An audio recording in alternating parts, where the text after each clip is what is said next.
12. The Silent Valley.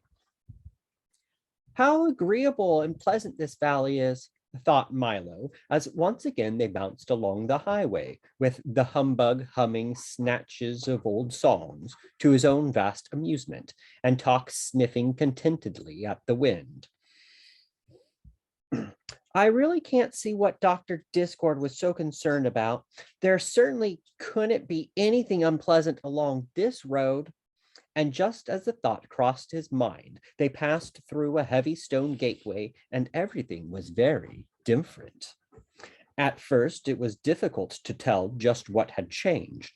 It all looked the same and it all smelled the same, but for some reason, nothing sounded the same. I wonder what's happened, said Milo. At least that's what he tried to say, for although his lips moved, not sound came from his mouth. And suddenly he realized what it was, for Talk was no longer ticking, and the humbug, although happily singing, was doing so in complete silence. The wind no longer rustled the leaves, the car no longer squeaked, and the insects no longer buzzed in the fields. Not the slightest thing could be heard, and it felt as if, in some mysterious way, a switch had been thrown, and all the sound in the world had been turned off at the same instant. The humbug, suddenly realizing what had happened, leaped to his feet in terror.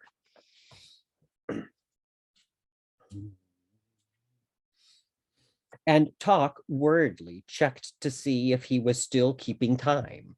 It was certainly a strange feeling to know that no matter how loudly or softly you chatted or rattled or bumped, it all came out the same way, as nothing. How dreadful, thought Milo as he slowed down the car. The three of them began to talk and shout at once with absolutely no result until, hardly noticing where they were going, they had driven into the midst of a large crowd of people marching along the road.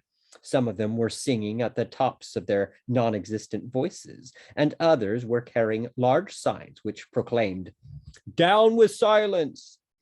All quiet, there's no diet. It's laudable to be audible.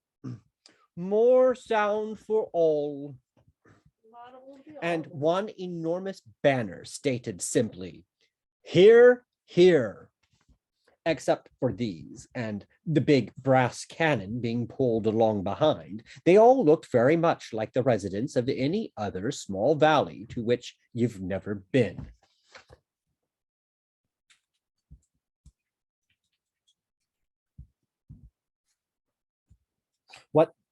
When the car had stopped, one of them held up a placard which said, "Welcome to the Valley of Sound." And the others cheered so loudly as possible, which was not very loud at all. "Have you come to help us?" asked another, stepping forward with his question. "Please," added a third. Milo tried desperately to say who he was and where he was going, but to no avail. As he did, 4 more placards announced, look carefully, and we will tell you of our terrible misfortune." And while 2 of them held up a large blackboard, a third, writing as fast as he could, explained why there was nothing but quiet in the Valley of Sound. "At a place in the valley not far from here," he began, "where the echoes used to gather and the winds came to rest, there is a great stone fortress, and in it lives the Sound Keeper who rules this land. When the old King of Wisdom drove the demons into the distant mountains, he appointed her guardian of all sounds and noises, past, present, and future. For years she ruled as a wise and beloved monarch, each morning at sunrise, releasing the day's new sounds to be borne by the winds throughout the kingdom, and each night at moonset, gathering in the old sounds to be cataloged and filed in the vast storage vaults below." The writer paused for a moment to mop his brow, and then, since the blackboard was full, erased it completely and continued anew from the top. She was generous to a fault and provided us with all the sound we could possibly use for singing as we worked, for bubbling pots of stew, for the chop of an axe and the crash of a tree, for the creak of a hinge and the hoot of an owl, for the squish of a shoe in the mud, and the friendly tapping of rain on the roof, and for the sweet music of pipes and the sharp snap of winter ice cracking on the ground. He paused again as a tear of longing rolled from cheek to lip with the sweet, salty taste of an old memory. And all these sounds, when once used, would be carefully placed in alphabetical order and neatly kept for future reference. Everyone lived in peace, and the valley flourished as the happy home of sound. And then things began to change. Slowly at first, and then in a rush, more people came to settle here and brought with them new ways and new sounds, some very beautiful and some less so. But everyone was so busy with the things that they had to be done that they scarcely had time to listen at all. And as you know, a sound which is not heard disappears forever and is not to be found again. People laughed less and grumbled more, sang less and shouted more, and the sounds they made grew louder and uglier. It became difficult to hear even the birds or the breeze, and soon everyone stopped listening for them. He again cleared the blackboard as the humbug choked back a sob and continued writing. The sound keeper grew worried and disconsolate. Each day there were fewer sounds to be collected, and most of those were hardly worth keeping. Many people thought it was the weather, and others blamed the moon. But the general consensus of opinion held that the trouble began at the time that rhyme and reason were banished. But no matter what the cause, no one knew what to do. Then one day, Dr. Discord appeared in the valley with his wagon of medicines and the bluish, smoggy den. He made a thorough examination and promised to cure everyone of everything, and the soundkeeper let him try. He gave several bad tasting spoonfuls of medicine to every adult and child, and it worked, but not really as expected, for he cured everybody of everything but noise. The soundkeeper became furious. She chased him from the valley forever and then issued the following decree. From this day forward, the valley of sound shall be silent. Since sound is no longer appreciated, I hereby abolish it. Please return all unused amounts to the fortress immediately. And that's the way it has been ever since, he concluded sadly. There's nothing we can do to change it, and each day new hardships are reported. A small man with his arms full of letters and messages pushed through the crowd and offered them to Milo. Milo took one, which read, Dear Soundkeeper, we had a thunderstorm last week, and the thunder still hasn't arrived. How long should we wait? Yours truly, a friend. Then he took a telegram which stated, Band concert, great success, stop. When may we expect the music? Stop. Now you see, continued the writer, why you must help us attack the fortress and free sound. What can I do? Wrote Milo. You must visit the soundkeeper and bring from the fortress one sound, no matter how small, with which to load our cannon. For if we can reach the walls with the slightest noise, they will collapse and free the rest. It won't be easy, for she's hard to deceive, but you must try. Milo thought for just a moment, and then with a resolute, I shall, volunteered to go. Within a few minutes, he stood bravely at the fortress door. Knock, knock, he wrote neatly on a piece of paper, which he pushed under the crack. In a moment, the great portal swung open, and as it closed behind him, a gentle voice sang out, "Right this way. I'm in the parlor." "Can I talk now?" cried Milo happily, hearing his voice once again. "Yes, but only in here," she replied softly. "Now do come into the parlor." Milo walked slowly down the long hallway and into the little room where the soundkeeper sat, listening intently to an enormous radio set whose switches, dials, knobs, meters, and speaker covered one whole wall, and which at the moment was playing nothing.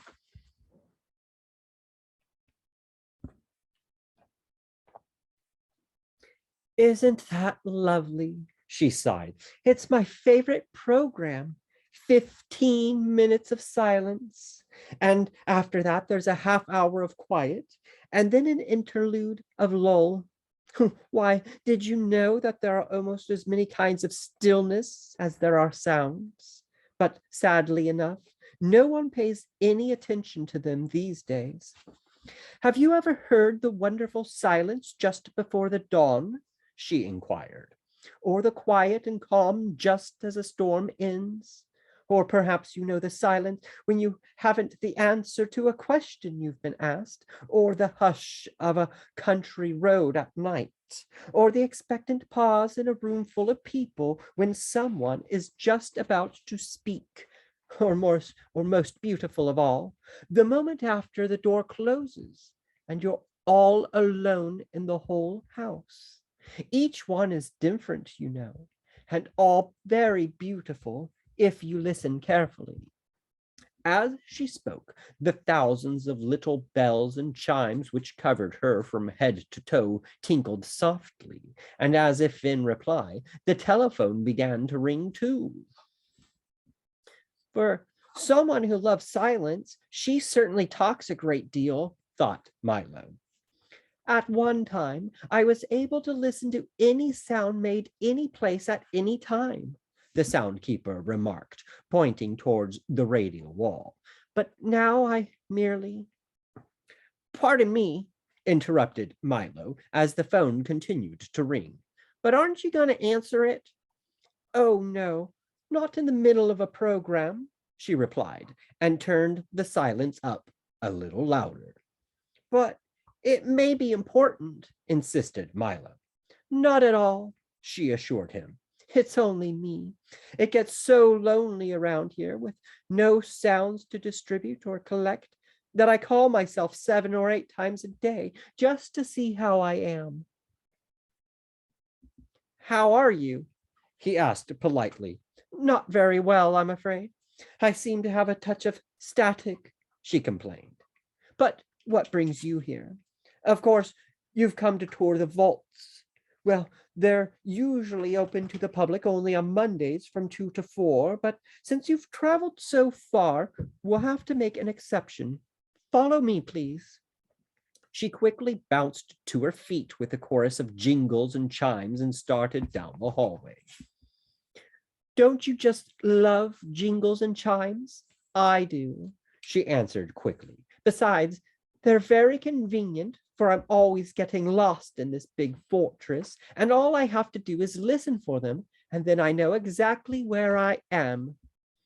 They entered a tiny cage-like elevator and traveled down for fully 3/4 of a minute, stopping finally in an immense vault, whose long lines of file drawers and storage bins stretched in all directions from where here began to where there ended, and from floor to ceiling.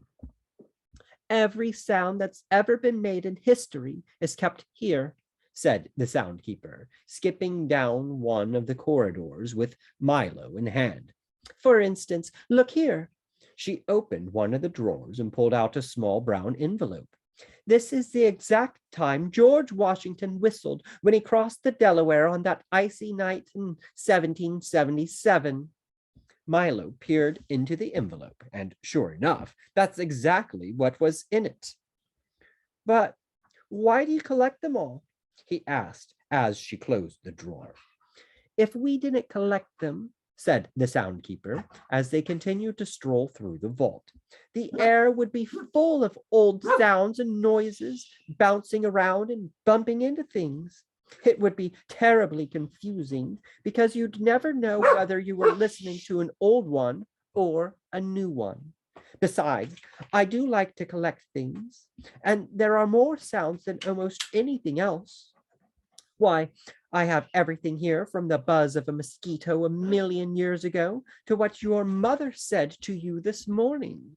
And if you come back here in 2 days, I'll tell you what she said tomorrow. It's really very simple. Let me show you. Say a word, any word. Hello, said Milo, for that was all he could think of. Now, where do you think it went? She asked with a smile. I don't know, said Milo, shrugging his shoulders. I always thought that. Most people do, she hummed, peering down one of the corridors. Now, let me see. First, we find the cabinet with today's sounds. Ah, here it is. Then we look under G for greetings, then under M for Milo. And here it is already in its envelope. So you see, the whole system is quite automatic. It's a shame we hardly use it anymore. That's wonderful, gasped Milo. May I have one little sound as a souvenir? Certainly, she said with pride, and then immediately thinking better of it, added, not. And don't try to take one, because it's strictly against the rules. Milo was crestfallen. He had no idea how to steal a sound, even the smallest one, for the soundkeeper always had at least one eye carefully focused on him. Now for a look at the workshops, she cried, whisking him through another door and into a large abandoned laboratory full of old pieces of equipment, all untended and rusting. This is where we used to invent the sounds, she said wistfully. Do they have to be invented? Asked Milo, who seemed surprised at almost everything she told him. I thought they just were. No one realizes how much trouble we go through to make them, she complained. Why, at one time this shop was crowded and busy from morning to night. But how do you invent a sound? Milo inquired. Oh, that's very easy, she said. First, you must decide exactly what the sound looks like, for each sound has its own exact shape and size. Then you make some of them here in the shop and grind each one 3 times into an invisible powder and throw a little of each into the air every time you need it. But I've never seen a sound, Milo insisted. You never see them out there, she said, waving her arm in the general direction of everywhere, except every once in a while on a very cold morning when they freeze. But in here, we see them all the time. Here, let me show you. She picked up a padded stick and struck a nearby bass drum 6 times. 6 large, woolly, fluffy cotton balls, each about 2 feet across, rolled silently out onto the floor. You see, she said, putting some of them into a large grinder. Now listen. And she took a pinch of the invisible powder and threw it into the air with a boom, boom, boom, boom. Do you know what a hand clap looks like? Milo shook his head. Try it, she commanded. He clapped his hands once, and a single sheet of clean white paper fluttered to the floor. He tried it 3 more times, and 3 more sheets of paper did the very same thing. And then he applauded as fast as he could, and a great cascade of papers filled the air.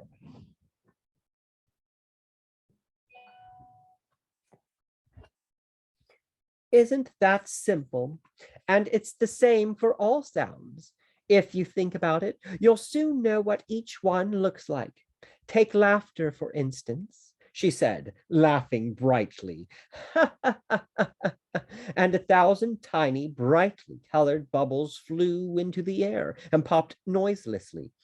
Or speech, she continued. Some of it is light and airy, some sharp and pointed. but most of it, I'm afraid, is just heavy and dull.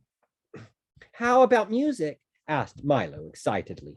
Right over here. We weave it on our looms. Symphonies are the large, beautiful carpets with all the rhythms and melodies woven in. Concertos are these tapestries, and all the other bolts of cloth are serenades, waltzes, overtures, and rhapsodies. And we also have some of the songs that you often sing, she cried, holding up a handful of brightly colored handkerchiefs. She stopped for a moment and said sadly, we even had one section over there that did nothing but put the sound of the ocean into seashells. This was once such a happy place. Then why don't you make sound for everyone now? He shouted so eagerly that the soundkeeper leaped back in surprise. Don't shout so, young man. If there's one thing we need more of around here, it's less noise. Now come with me, and I'll tell you all about it. And put that down immediately. Her last remark was directed toward Milo's effort to stuff one of the large drum beats into his back pocket. They returned quickly to the parlor, and when the soundkeeper had settled herself in a chair and carefully turned the radio to a special hour of hush, Milo asked his question once again in a somewhat lower voice. It doesn't make me happy to hold back the sounds, she began softly, for if we listen to them carefully, they can sometimes tell us things far better than words. But if that is so, asked Milo, and he had no doubt that it was, shouldn't you release them? Never, she cried. They just use them to make horrible noises which are ugly to see and worse to hear. I leave all that to Dr. Discord and that awful, awful din. But some noises are good sounds, aren't they? He insisted. That may be true, she replied stubbornly. But if they won't make the sounds that I like, they won't make any. But, he started to say, and it got no further than that. For while he was about to say that he didn't think that that was quite fair, a thought to which the obstinate sound-keeper might not have taken kindly, he suddenly discovered the way he would carry his little sound from the fortress. In the instant between saying the word and before it sailed off into the air, he had clamped his lips shut, and the but was trapped in his mouth, all made but not spoken. Well, I mustn't keep you all day, she said impatiently. Now turn your pockets out so that I can see that you didn't steal anything and you can be on your way. When he had satisfied the soundkeeper, he nodded his farewell, for it would have been most impractical to say thank you or good afternoon, and raced out the door.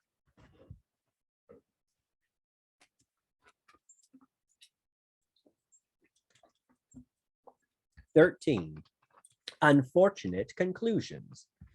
With his mouth shut tight and his feet moving as fast as his thoughts could make them, Milo ran all the way back to the car. There was great excitement when he arrived, as talk raced happily down the road to greet him. The humbug personally accepted all congratulations from the crowd.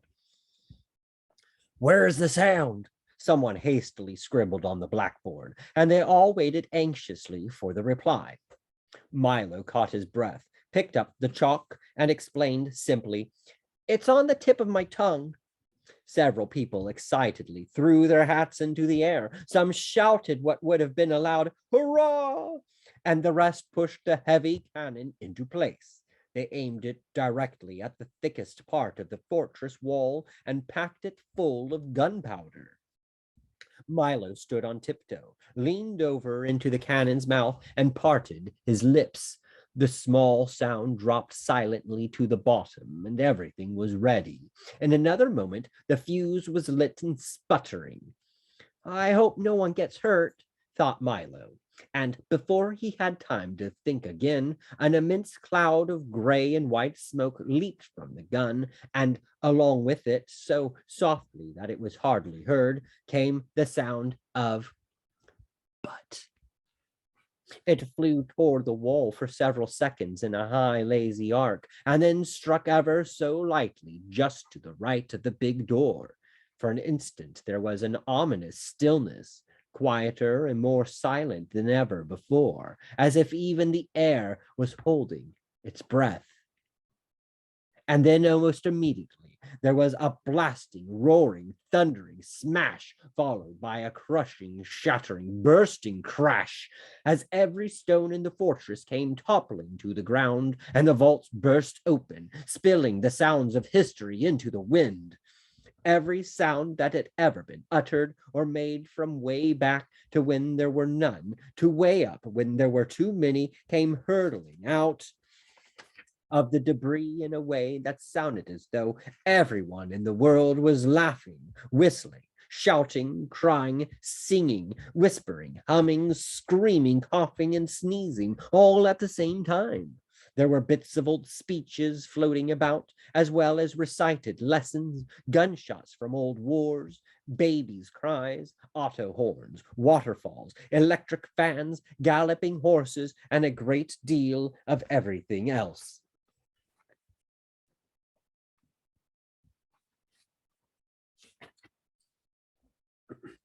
For a while, there was total and deafening confusion, and then almost as quickly as they'd come, all the old sounds disappeared over the hill in search of their new freedom, and things were normal again. The people quickly went about their busy, talkative business, and as the smoke and dust cleared, only Milo, Talk, and the humbug noticed the soundkeeper sitting disconsolately on a pile of rubble.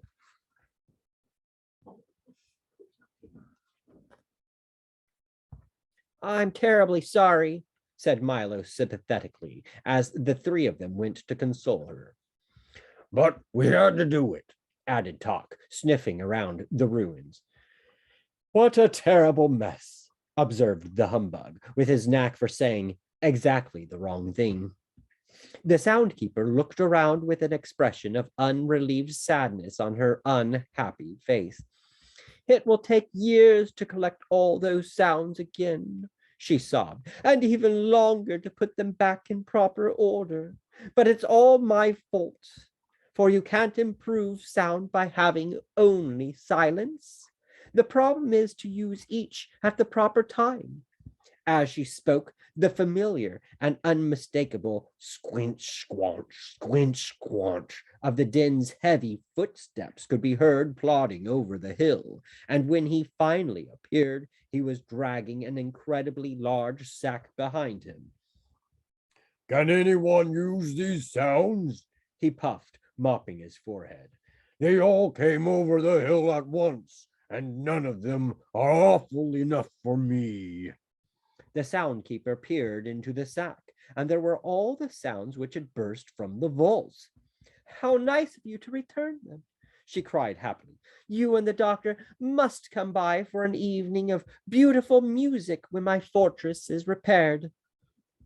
The thought of it so horrified the din that he excused himself immediately and dashed off down the road in a great panic. "I hope I haven't offended him," she said with some concern. "He only likes unpleasant sounds," volunteered Talk. "Ah, yes," she sighed. "I keep forgetting that many people do. But I suppose they are necessary, for you'd never really know how pleasant one was unless you knew how unpleasant it wasn't." She paused for a moment, then continued. "If only Rhyme and Reason were here, I'm sure things would improve." "That's why we're going to rescue them," said Milo proudly. "What a long, hard journey that will be.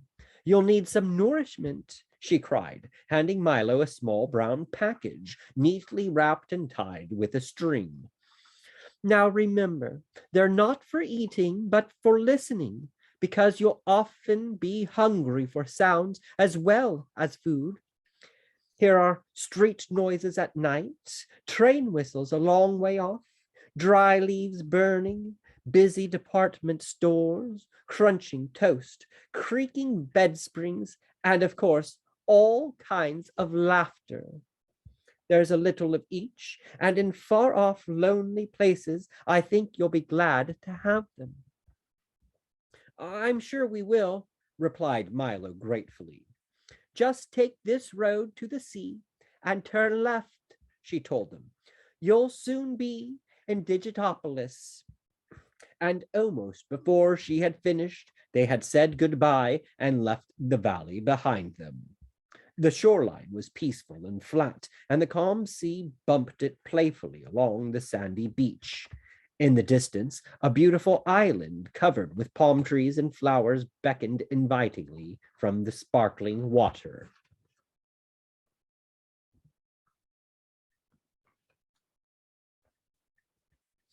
Nothing can possibly go wrong now, cried the humbug happily.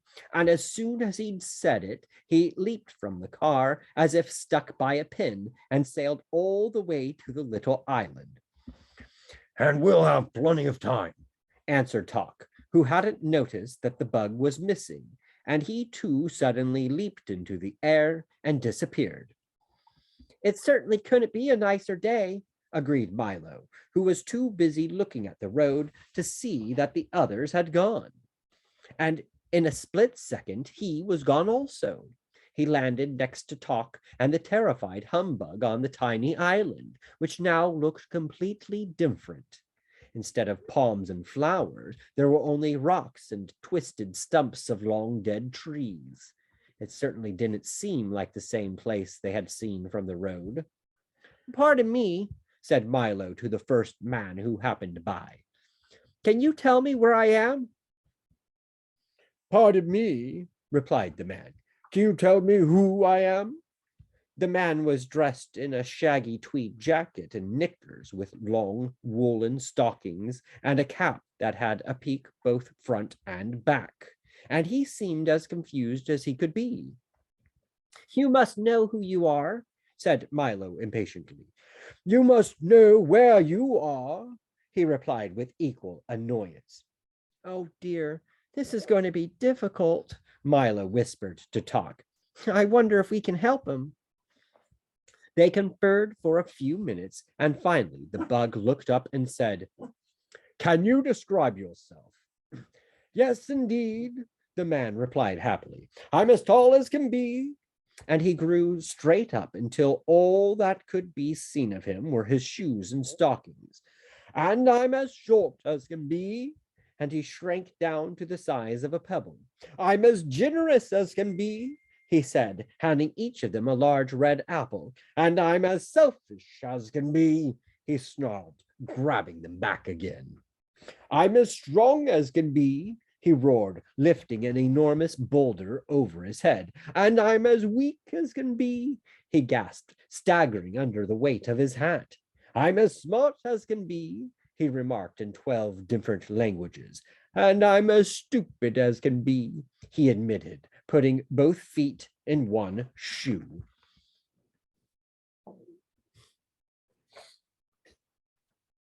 I'm as graceful as can be, he hummed, balancing on one toe. And I'm as clumsy as can be, he cried, sticking his thumb in his eye. I'm as fast as can be, he announced, running around the island twice in no time at all. And I'm as slow as can be, he complained, waving goodbye to his snail. Is that any help to you? Once again, they conferred in busy whispers until all three agreed. It's really very simple, said the humbug, twirling his cane. If everything you say is true, added Talk. Then, without a doubt, Milo concluded brightly, you must be Canby. Yes, of course, the man shouted. Why didn't I think of that? I'm as happy as can be. Then he quickly sat down, put his head in his hands, and sighed. But I'm also as sad as can be. Now, Will you tell me where we are? Asked Tock as he looked around the desolate island. To be sure, said Canby. You're on the island of conclusions. Make yourself at home. You're apt to be here for some time. But how did we get here? Asked Milo, who was still a bit puzzled by being there at all. You jumped, of course, explained Canby. That's the way most everyone gets here. It's really quite simple. Every time you decide something without having a good reason, you jump to conclusions, whether you like it or not. It's such an easy trip to make that I've been here hundreds of times. But this is such an unpleasant looking place, Milo remarked. Yes, that's true, admitted Canby. It does look much better from a distance. As he spoke, at least 8 or 9 more people sailed onto the island from every direction possible. Well, I'm going to jump right back, announced the humbug, who took 2 or 3 practice spins, leaped as far as he could, and landed in a heap 2 feet away. That won't do at all, scolded Canby, helping him to his feet. You can never jump away from conclusions. Getting back is not so easy. That's why we're so terribly crowded here.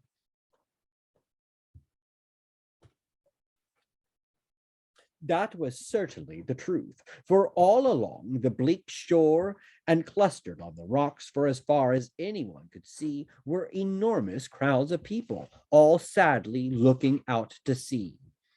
Isn't there even a boat? Asked Milo, anxious to get on with his trip. Oh, no, replied Canby, shaking his head. The only way back is to swim, and that's a very long and a very hard way back. I don't like to get wet, moaned the unhappy bug, and he shuddered at the thought. Neither do they, said Canby sadly. That's what keeps them here.